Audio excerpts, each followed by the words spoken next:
"No one ever chooses me," the Apache woman whispered to the cowboy. "Just give me one final chance." The bullet hit the post 2 inches from Cole Hardin's ear. He dropped behind the water trough and drew his Colt before the echo finished rolling across the dry flats. Dust jumped where the second shot struck the ground. Somebody up on the ridge wanted him dead and had already decided the morning was the right time for it. Cole pressed his back to the wood and counted the gaps between shots. A one-shooter, single rifle, maybe 300 yards north, judging by the delay. He pulled his hat brim down and looked left toward the stable. His horse, a big roan named Dutch, stood inside the open doorway, ears flat and eyes wide. The town of Cutter's Bend was quiet the way only a scared town can be quiet. Doors shut, windows dark, not a soul on the street. He had ridden into Cutter's Bend the night before with nothing but a saddle roll, a half-empty canteen, and a job offer from a man named Hal Decker, who ran the only cattle operation within 60 miles. Decker needed a trail hand with a good eye and steady nerve. Cole had both. What he had not expected was to spend his first morning pinned behind a water trough with somebody trying to ventilate his skull. The rifle cracked again. Wood splintered above his head. He rolled left, got to his knees, and ran low across the open gap to the stable wall. One shot tracked him, but went wide. He slipped inside and pressed against the stall boards, breathing through his nose. Dutch shifted and stamped. Cole ran his hand along the horse's neck and moved to the far window. He looked up the ridge through the gap in the boards. A glint. Rock shelf, left of the scrub cedar. He had him. He did not go for the shot. Not yet. He pulled Dutch's reins, walked him out the back of the stable, stayed below the roof line, and circled east along the dry creek bed that ran behind the livery. Then the creek bed gave him cover for 200 yards before it bent away from the ridge. He left Dutch ground-tied behind a juniper and went the rest of the way on foot, moving from rock to rock, keeping low. He came up behind the shooter from the south. The man was belly down on the flat rock with a long rifle, still watching the water trough. Young, maybe 22, wearing a battered hat and no badge, not a lawman, not a soldier, hired or stupid or both. Nicole stepped up behind him and pressed the barrel of the Colt against the back of the man's neck. The young man went completely still. "Set it down," Cole said. The rifle went down without a word. "Roll over slow." The man rolled. Pale face, patchy beard, eyes that could not decide whether to be angry or terrified, and landed on both. "Who sent you?" Cole said. The young man's jaw moved. Nothing came out. "I'll ask one more time." "Vance," the man said. "Vance Crowder." Cole did not know the name. But the name knew something about itself because the young man said it the way people say the names of things they are afraid of. Cole took the rifle, cracked the lever, let the rounds fall into the dirt, and tossed the empty gun back. "Tell Vance Crowder he missed," Cole said. "Tell him I know what he looks like now. Tell him next time I won't be in a generous mood." He walked back down the ridge. Hal Decker was waiting outside the stable when Cole returned, hat in hand, face red and sweating, even though the morning was still cool. "I heard shots," Decker said. "There were shots," Cole said. "You hit?" "No." Decker exhaled and looked at the ground. "I should have told you before you rode in. Vance Crowder has been running rough over this whole county for 2 years. He wants my land, my water rights specifically. The creek that runs through my north pasture feeds 3 other ranches besides mine. Man who controls that creek controls half the cattle operations between here and the territorial line." Cole looked at him. "And you hired a trail hand?" I hired the best gun in the territory, Decker said. Word gets around, Cole. I know who you are. Cole was quiet for a moment. What is the pay? He said. Decker named a figure that was fair and did not try to dress it up. One condition, Cole said. I do this my way. No interference, no second guessing. And if I say pull back, you pull back. Decker nodded. Cole walked inside to Saddle Dutch and found someone already in the stable. She was standing in the shadow beside the last stall, dark-eyed and still, watching him the way a hawk watches the ground below. Apache, by the cut of her face and the way she held herself. Like she had been still so long that stillness was her natural state. She wore a plain work dress, dusty boots, a single braid over one shoulder. There was a bruise along her jaw that was 2 days old and going yellow at the edges. Cole stopped. She did not move. You belong to this stable? He said. I belong to no one, she said. Her English was clean and careful, each word placed like she had chosen it from a box of better words and discarded the rest. Fair enough, he said. You been there long? Long enough to watch you go up the ridge and come back with your skin still on, she said. You were either very good or very lucky. Little of both, he said. You have a name? A pause, not hesitation. Something more deliberate, like she was deciding whether the name was worth the giving. Nara, she said. Cole Hardin, he said. She looked at him with those dark, level eyes and said nothing else, which was its own kind of statement.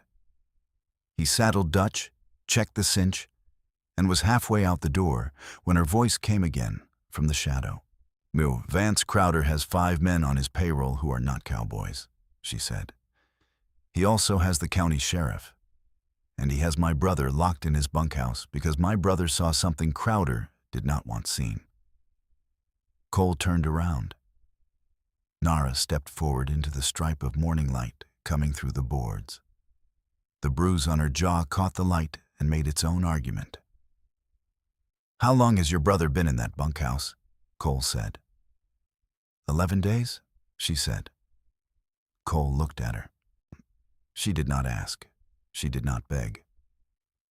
She stood straight as a fence post and watched him with eyes that had already been disappointed by enough men that she was not building any hope she couldn't afford to lose. He put his hat back on. I'll need to know the layout of the Crowder ranch, he said. Something crossed Nara's face. Not relief exactly. More like a door that had been shut a long time opened one careful inch. I know every inch of it, she said. Cole nodded once. Then we have work to do.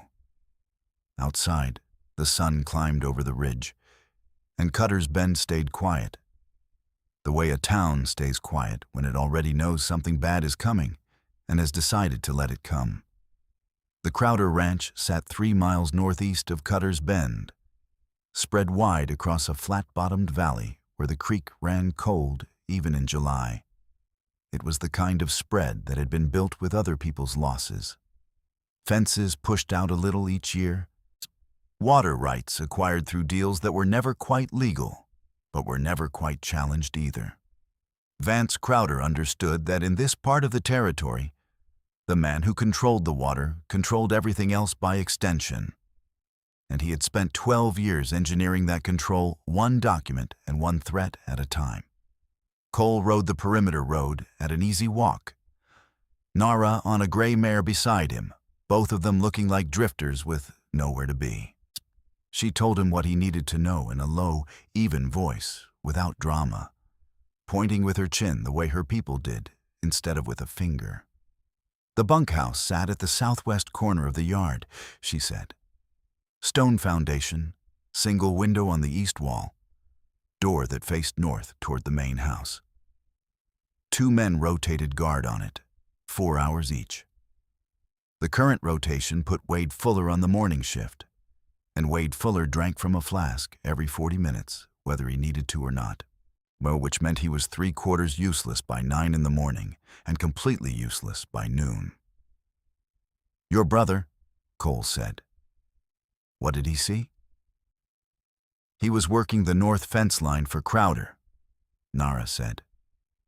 Crowder needed workers who would not be missed if the work turned out to be something other than fence mending. She paused. The fence he was mending was the fence around a grave. A fresh one. A man named Pete Galloway, who had filed a water rights claim the week before. Cole looked at the creek line in the distance.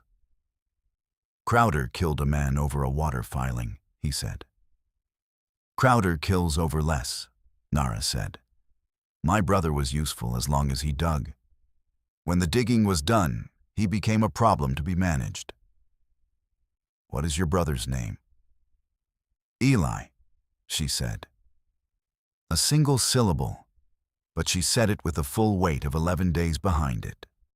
They rode back to the edge of the property and tied the horses in a draw behind a line of cottonwoods. Cole crouched in the shade and laid out what he knew in his mind, the way a man lays out cards to see what hand he's holding. 5 hired guns, a corrupt sheriff, 1 witness in a stone bunkhouse, lost a killer who now knew Cole was in the county. He looked at Nara. Crowder knows I'm here, he said. Decker hired me this morning and word travels.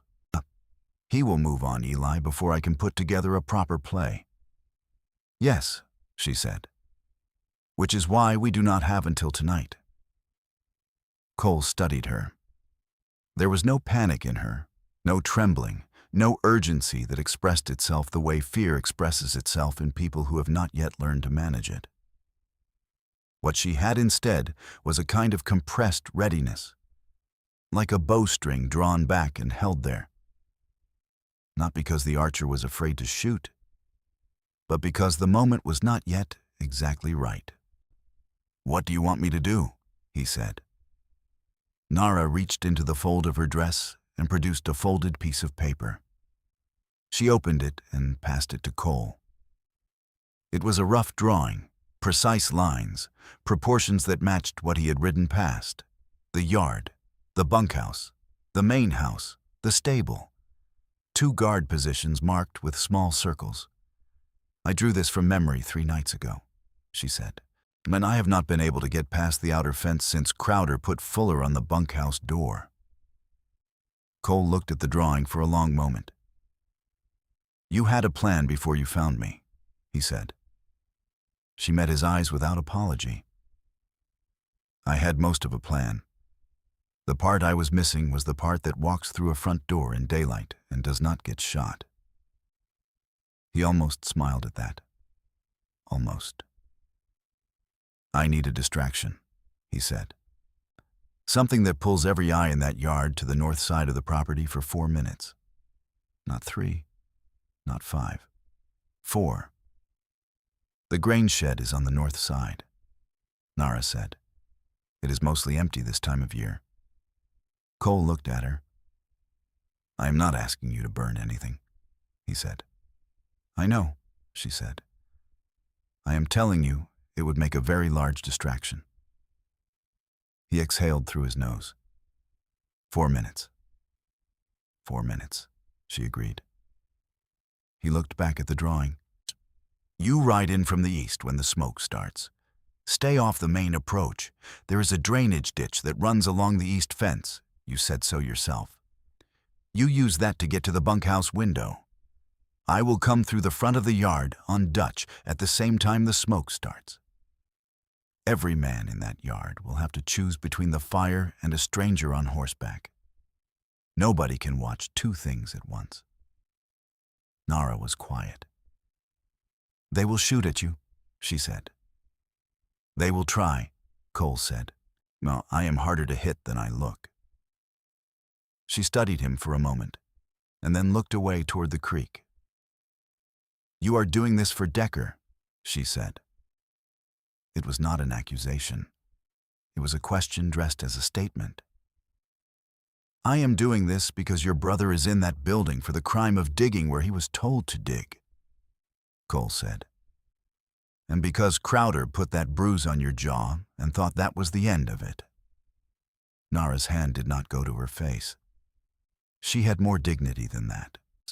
But something shifted in the set of her jaw, a tightening, a recognition. No one ever chooses me, she said. Her voice was very quiet. The kind of quiet that comes after a long time of being loud enough to ask and being met with silence. Every man I have ever gone to for help has looked at me and looked away. The sheriff, the land agent, 2 different ranchers, Decker himself, 2 weeks ago. She paused. Just give me one final chance to believe it is different. Cole did not fill the silence with reassurance. He had learned that reassurance offered too fast was worth less than nothing. He looked at her directly, the way you look at someone when you want them to know you are saying the real thing. Eli gets out today, he said. That is the plan. Everything else is extra. Nara held his gaze. The door opened a little further. The grain shed has a loose board on the west wall, she said. A lantern near the door. If the fire starts at 11, when the sun is overhead and the shadows are short, the guards will not see where it came from. 11 o'clock, Cole said. He stood, checked his Colt, checked the second gun on his left hip, checked the knife on his belt. The creek glittered through the cottonwood leaves above them. Somewhere in the draw, a quail called once and went quiet. They had 2 hours. Cole started back toward the horses, and Nara walked beside him, her shadow falling over the dry grass the same direction as his. Equal and unhurried, and already moving toward the thing that needed to be done. Fuller was going to be drunk by 11. The shed was going to burn. And Vance Crowder was about to learn that the man he tried to kill that morning had brought company. Cole watched the sun through the cottonwood branches and counted his breaths. His pocket watch said 10:52. Dutch stood still beside him, saddled and ready, the roan's big chest rising and falling in the warm morning air. Cole had checked every piece of gear twice and his guns 3 times. There was nothing left to check. The waiting was the hard part. It always was. Action had its own rhythm that a man could follow. Waiting left too much room for the brain to rehearse its mistakes. Nara had gone east 20 minutes ago, moving through the drainage ditch without a sound, the gray mare left tied in the draw. She was on foot now, which meant she was faster and quieter than she would be on horseback. And Cole had already seen enough of her to know that she moved through cover the way water moves through rock, finding the gaps without announcing them. 10:56. He put the watch away. He thought about what she had said. No one ever chooses me. Not with anger, not with self-pity, with a flat, factual exhaustion that was worse than either of those things. Darsh, like she had stopped being surprised by it and had settled into the shape of being alone, and the way you settle into a chair you have sat in so long, the cushion takes your form. Cole had not spent much time in his life being chosen either. The territory had a way of stripping a man down to function. You were the hand who could rope, the gun who could shoot, the man who could trail cattle across 300 miles of nothing. What you were under, all that was your own business and nobody else's, like smoke. A thin column rising against the blue sky northeast of the yard. Then wider. Then the grain shed caught and the smoke went from thin to fat and black and rolling in the space of 30 seconds. Cole put his heels to Dutch. The roan went from still to full gallop in 3 strides. Cole came around the north end of the cottonwood line and hit the ranch road at speed, his hat brim pressing back against his forehead. The gate of the Crowder ranch 50 yards ahead, and closing fast. He's shouting in the yard, running boots. The gate was closed, but not locked. Cole hit it with Dutch's chest, and it swung wide and hard and cracked against the fence post like a rifle shot. 3 men running toward the north side of the property, toward the fire. 1 man turning, hand going to his hip. Cole had already drawn. The shot went over the man's head. A warning, not a kill.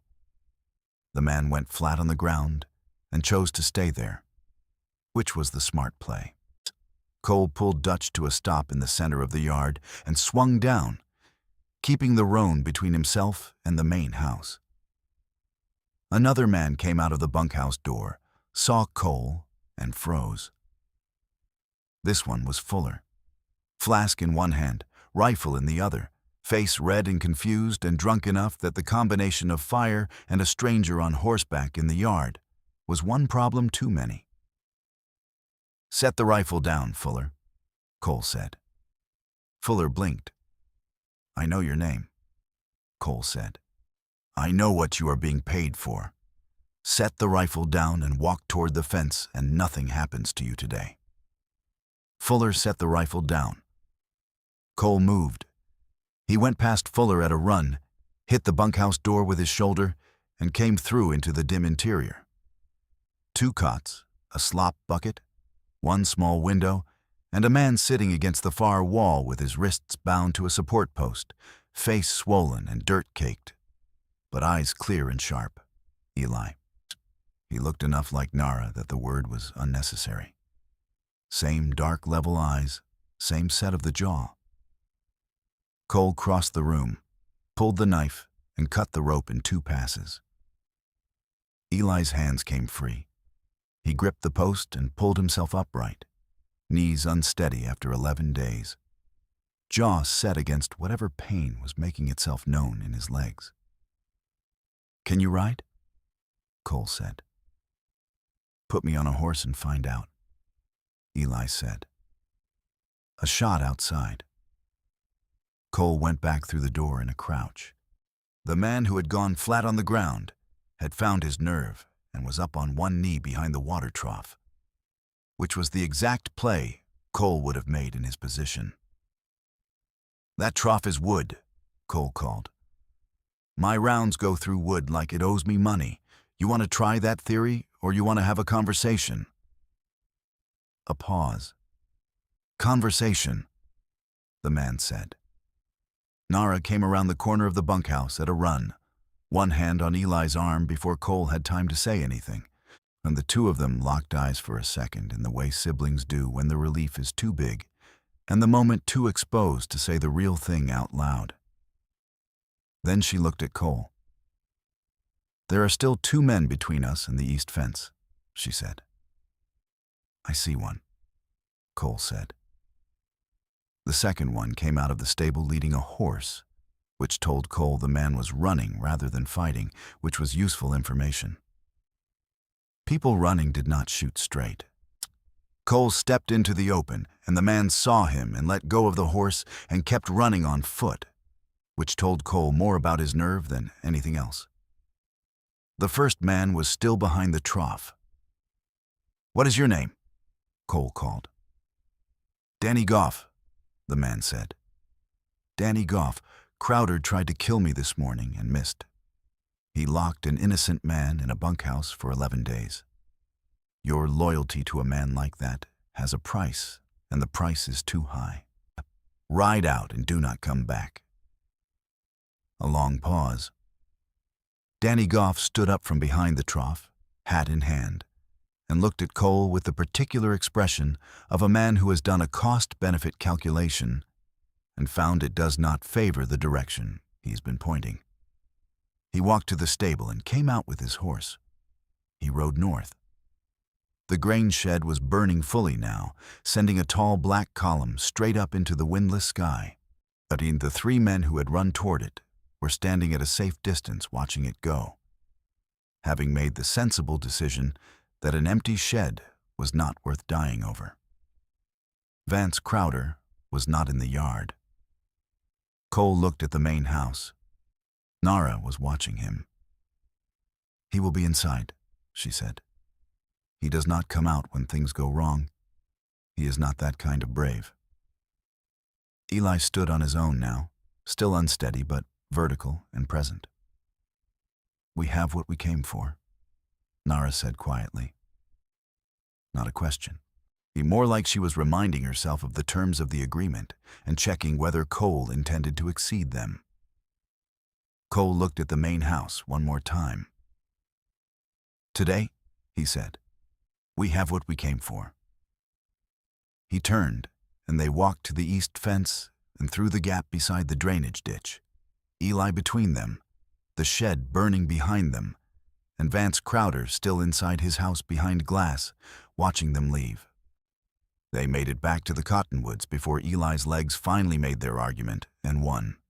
He sat down at the base of a tree and leaned his head back and closed his eyes. Nara crouched beside him with a canteen and did not fuss over him the way people fuss over the newly rescued, which Cole noted. She gave him water, and she gave him space, and she let him breathe. Cole tied the horses to a higher branch and kept watch back toward the ranch road. The shed was still burning, or nobody was following them yet, but yet was doing a lot of work in that sentence. Decker needed to know what had happened. The sheriff, if Crowder owned him, would have a story by nightfall. They had maybe 6 hours before this became a different kind of problem, the kind that wore a badge and had legal paper behind it. Eli opened his eyes. "You the man my sister found," he said. "Cole Harding," Cole said. Eli looked at him with the same measuring quality Nara had, and the same habit of taking stock before opening any account. "She said she was going to find someone. I told her not to. Told her to take the gray and ride to the territorial office and file a complaint." "She tried that already," Cole said. Eli exhaled. "Yeah," he said. "She told me that too, before they put me in the building." He looked down at his freed hands, opening and closing them slowly. Your 11 days is a long time to sit in one room and think about what people did and did not do. "What did you see exactly?" Cole said. "When you were on the north fence." Eli told it straight. No embellishment, no emotion in the telling, just the sequence of what he had seen. Pete Galloway, already dead when Eli arrived at the site. Crowder standing over the grave in the early morning before sunup. 2 of his men with shovels. But Crowder had seen Eli coming before Eli had understood what he was walking into. By the time Eli had turned to leave, it was already too late to pretend he hadn't seen it. "Galloway filed a water rights claim?" Cole said. "Week before," Eli said. "Legal claim on the upstream tributary. If it held up, Crowder would have lost access to 2/3 of the water his operation runs on. Galloway was small, but he had a good lawyer in Santa Fe." Eli paused. Had. Cole looked at Nara, and she was watching the ranch road, her back straight, one hand resting on her knee. "The lawyer in Santa Fe," Cole said. "Does he know what Galloway was doing?" "Probably knows the claim was filed," Eli said. "Not what happened after." "Then that is where this goes," Cole said. "Not to the county sheriff, not to Decker, to Santa Fe, to the lawyer, and with your testimony in writing before we get there." He looked at Eli. "You are willing to write it out?" "I watched that man get put in the ground," Eli said. "I have been sitting in that room for 11 days, watching the ceiling and knowing I was the only one left who could say what happened. Yes, I will write it out." Nara turned from the road. Something moved through her face, a softening so brief that if Cole had been looking at anything else, he would have missed it entirely. "Decker has paper at the ranch office," she said. "Then we ride to Decker first," Cole said. "Eat something, rest an hour, get Eli's account on paper and witnessed, Then I take it to Santa Fe personally. Eli looked at his sister. You trust this man? Nara held her brother's eyes for a moment. Yes, she said. The word came out simple and flat and without decoration, the way true things usually do. Cole saddled the horses. They rode to Decker's ranch in the afternoon heat, the three of them in a line along the dry creek road, and Eli in the middle on a borrowed horse that was a little small for him and did not care. The land around them was the particular golden brown of late summer, the scrub brush dusty, the sky white at the horizon and deep blue overhead. A hawk circled above the ridge in a long, slow spiral, doing nothing in particular, going nowhere in a hurry. Decker met them at the gate. His face ran through several expressions when he saw Eli, and finally settled on, relieved and worried at the same time, on which was an honest face for an honest man to wear. Cole told him what had happened in about 200 words. Decker stood quiet for a moment and then said, Crowder will have Deputy Cates over here by evening with a warrant. For what? Cole said. We removed a man from unlawful captivity and rode away. No one was killed. Fuller had every chance to fire and did not. The man behind the trough had every chance to fire and did not. And I asked no one to ride out who did not choose to ride out on their own. Crowder will tell it differently, Decker said. Crowder will tell it however benefits him, Cole said. Which is exactly why Eli's account needs to be written, signed, and in Santa Fe before Deputy Cates knocks on your gate. A man who is riding to deliver a legal deposition to an attorney of record is a man with documentation on his side. It is harder to arrest a man with documentation. Decker looked at Eli and then at Nara. Come inside, he said. The ranch house had a table big enough to write at. Decker produced paper and an ink pen, and Eli sat down and wrote for 40 minutes, in clear, careful handwriting. Everything he had seen on the north fence line on the morning that Pete Galloway was put into the ground. Dates, times. The names of the two men with shovels, the exact words Crowder had said when he noticed Eli standing at the fence line. The 11 days in the bunkhouse and who had brought food and when. When Eli finished, he signed his name and looked up. Cole had been watching from the doorway. Decker, Cole said, will you witness that? Decker picked up the pen and signed his name below Eli's without hesitation, which was the most important thing he had done since Cole had ridden into Cutter's Bend. Nara stood at the window, her hand on the frame, looking out at the yard.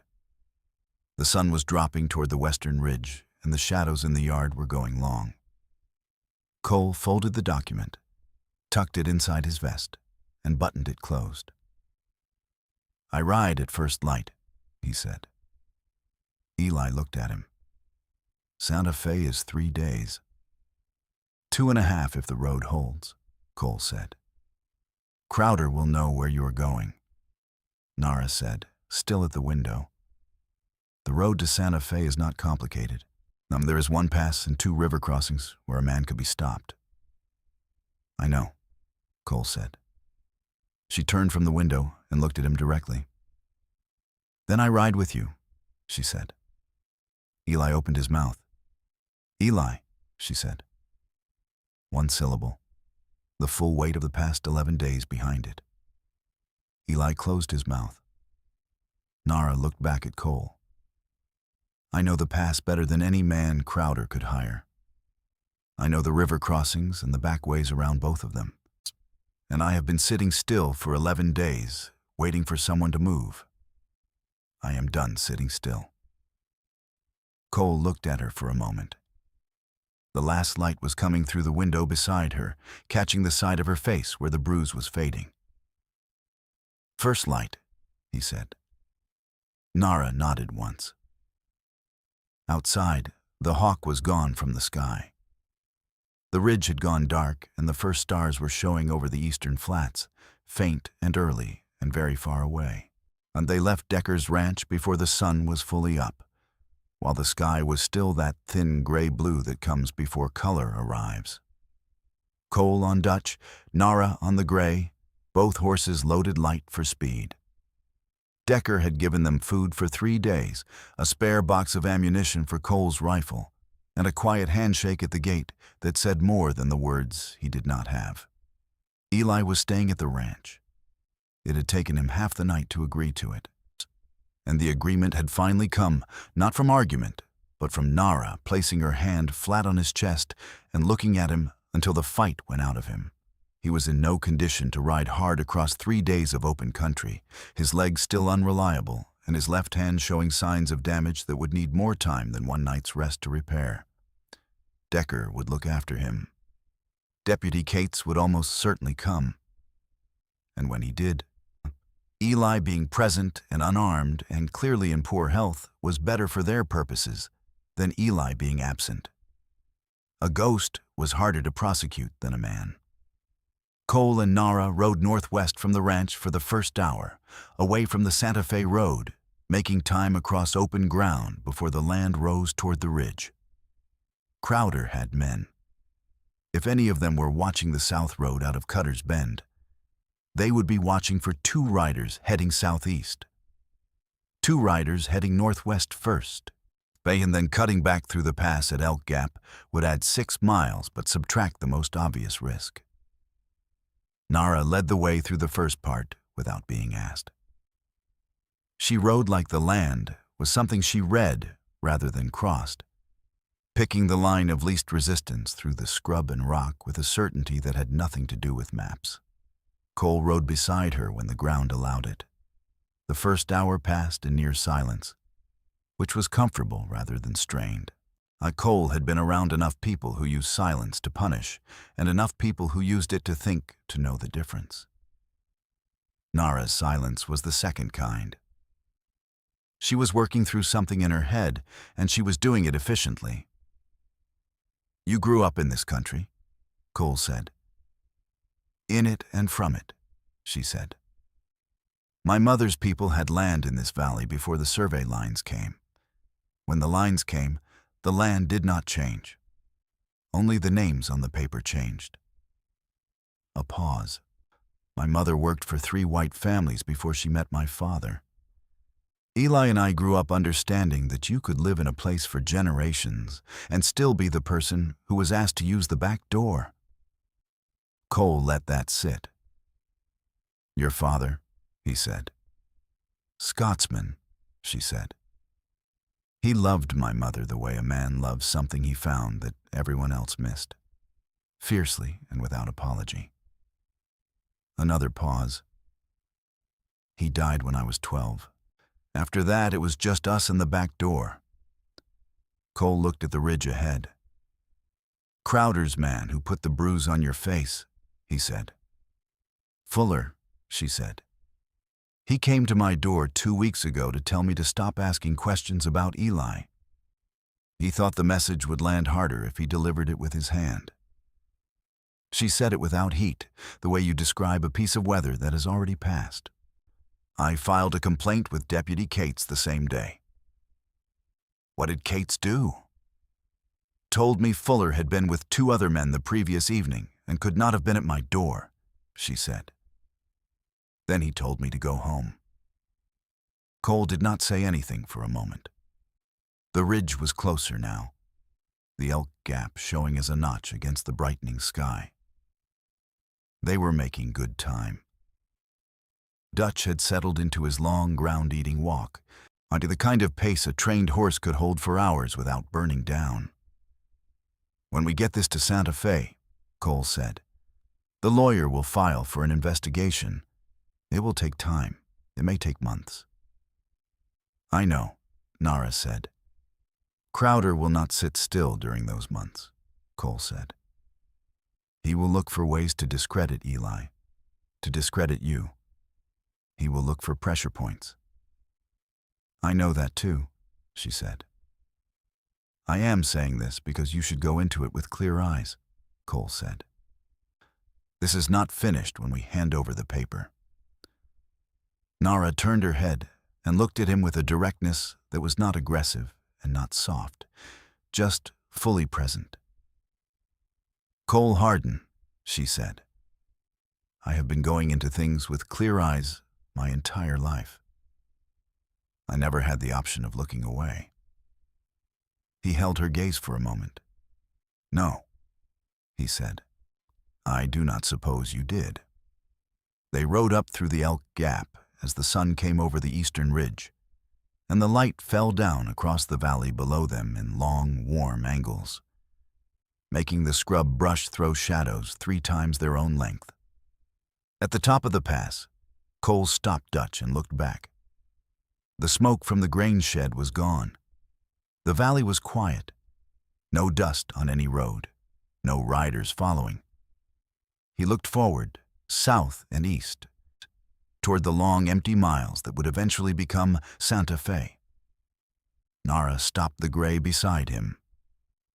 They sat for a moment at the top of the pass, the 2 horses breathing, the wind light from the southwest, the whole of the territory laid out below them in the brilliant, brutal morning light of late summer. "Thank you," Nara said. She said it quietly, without looking at him. The way you say the real thing when you are afraid that eye contact will crack it open into something too large. "Don't thank me yet," Cole said.